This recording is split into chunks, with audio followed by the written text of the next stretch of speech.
বন্ধুরা, আমি অনু update with অনু চ্যানেলে তোমাদের স্বাগত। আমি চলে এসেছি গৃহপ্রবেশ সিরিয়ালের আপডেট নিয়ে।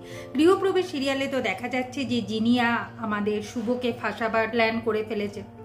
সেটা আর বেশি দেরি নেই, পরের দিন সকালবেলায় আবার শুভর জীবনে নেমে আসবে বড় একটা বিপদ। এইদিকে শুভ জানতে পারে যে বাড়ির সবাই খেয়েছে, তার স্বামী এখনো খায়নি। তাই শুভ আদ্রিতের জন্য খাবার নিয়ে ঘরে যায়, আদ্রিতের সাথে একটু খুনসুটিতে মেতে ওঠে। তারপর আদ্রিতকে নিজের হাতে খাইয়ে দেয়।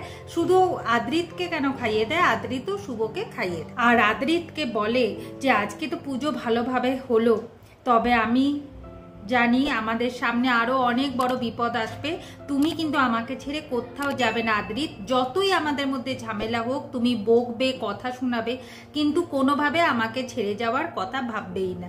যেই সকাল হয়, একজন চলে আসে আমাদের শুভকে কিছু পার্সেল দিতে। দেখা যায় সেখানে অনেক ফুল এসছে, আই লাভ ইউ লেখা এসেছে, এমনকি অনেক লেটারও এসছে। মানে কেউ শুভকে এইগুলো পাঠিয়েছে। শুভ ভাবে যে আদ্রিত পাঠিয়েছে। আদ্রিত এই সমস্ত কিছু দেখে বলে যে সে শুভকে এই সমস্ত কোনো কিছু গিফটই দেয়নি, তাহলে কে দিয়েছে? আদ্রিত ভাবে শুভর কি আদ্রিতের আগে কারোর সাথে সম্পর্ক ছিল? সে কি নিউ ইয়র্কে চলে এসেছে? শুভ কি আমার কাছে কিছু লুকাচ্ছে? এইভাবে আদ্রিত শুভকে ভুল বোঝে। শুভ বলে যে এই কাজটা করেছে, আমি তাকে খুঁজে বের করব। আমার কোনো সম্পর্ক ছিল না কারোর সাথে, আর আমি কেন কাউকে ঠকাবো? আর এই শহরে আমি এই প্রথম আদ্রিতকে বিয়ে করে এসেছি, তাই এই শহরেও আমার কেউ নেই। কিন্তু কেউ শুভর কথা শুনছে না। বিশেষ করে রঞ্জিনী আদ্রিতের কানের সামনে গিয়ে বারবার করে বলছে যে শুভর হয়তো আগে কোনো বয়ফ্রেন্ড ছিল, সে ফিরে এসেছে, তাই শুভকে সে পেতে চাইছে। শুভ এইভাবে আদ্রিতকে ঠকালো। আদ্রিত তো রেগে যাচ্ছে আর বসে ভাবছে সে কি তাহলে অনেক বড় ভুল কাজ করে ফেললো।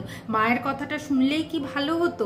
আর এইদিকে জিনিয়া যাকে দিয়ে কাজ করাচ্ছে তার কাছে যায়, সে বলে যে ফার্স্ট প্ল্যান হয়ে গেছে, এবার সেকেন্ড প্ল্যান কি না, তাকে ফোন করতে হবে আদ্রিতকে, আর তাকে সাজতে হবে শুভর গার্লফ্রেন্ড হিসাবে, আর শুভর গলার ভয়েসও নকল করে ফেলে। ওই লোকটাই আবার আদিকে ফোন করে বলে যে সে নাকি শুভর বয়ফ্রেন্ড, শুভকে ছাড়া থাকতে পারছে না, আর শুভ ওখানে ভালো নেই, তার প্রমাণও দেয়। আদি বিশ্বাস করে নেয়, কিন্তু রিদ্ধি বলে শোন দাদাভাই, আমার মনে হচ্ছে শুভকে কেউ ফাঁসানোর চেষ্টা করছে।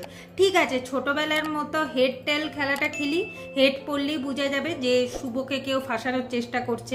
আদিও সেটাই করে। আগামী পর্বে দেখা যাচ্ছে যে আদি শুভকে টানতে টানতে ঘরে নিয়ে যায় আর শুভর সাথে খুব চিৎকার করে ঝগড়া করতে থাকে, চিটার চিটার বলে। আচ্ছা বন্ধুরা, আদির উদ্দেশ্য কি? শুভর সাথে কেন ঝগড়া করছে? আদি কি বুঝতে পেরেছে যে শুভকে কেউ ফাঁসানোর চেষ্টা করছে? আর এই ঝগড়ার মাধ্যমে কি আদি দেখতে চায় যে কে শুভর ক্ষতি করতে চায়, বা কে এইসবের সাথে যুক্ত?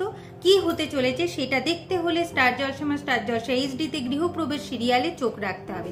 আর আমার এই ভিডিওটা ভালো লাগলে লাইক, শেয়ার ও সাবস্ক্রাইব করে দিতে হবে। ভিডিওটা দেখবার জন্য অসংখ্য ধন্যবাদ।